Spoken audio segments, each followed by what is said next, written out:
Magkapatid na sakay ng kolong-kolong nabangga ng pampasaherong bus sa Binalonan, Pangasinan. Isa ang patay.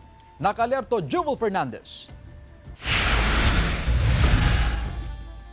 Sa pool sa CCTV ang pagbangga ng passenger bus sa isang kulong-kulong sa kahabaan ng National Highway sa Barangay Canarvacanan, Binalonan, Pangasinan noong Biyernes. Sa imbestigasyon ng pulisya, mag-o-overtake sana ang bus sa kulong-kulong pero nasagi ang likurang bahagi nito, dahilan upang mawalan ng kontrol ang driver ng kulong-kulong.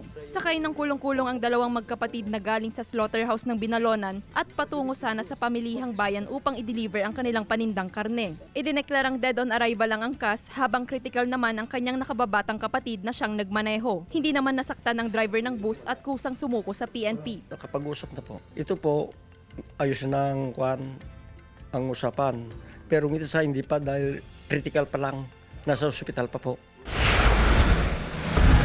Wasak ang 7 tricycle na yan matapos araruhin ng pick-up sa Barangay Gising, Gataran, Cagayan. Ayon sa MDRRMO, nakaparada ang mga tricycle sa harapan ng isang paaralan at naghihintay ang mga driver ng mga pasahero na mangyari ang insidente. Nag-overtake umano ang pick-up at mabilis ang takbo at maaaring nawalan ng kontrol. Kaya bumangga at inararo nito ang mga nakaparadang tricycle sa gilid ng kalsada. Dalawa sa mga tricycle driver ang sugatan na agad isinugod sa pagamutan. Nasaktan din daw ang driver ng pick-up. Agad na nagsagawa ang Rescue 721 ng Vehicular Recovery Operation gamit ang boom truck upang maialis ang mga sasakyan sa lugar. Sinusubukan pa ng GMA Regional TV 1 North Central Luzon na makuhanan ng pahayag ang mga sangkot sa aksidente. Jewel Fernandez, 1 North Central Luzon.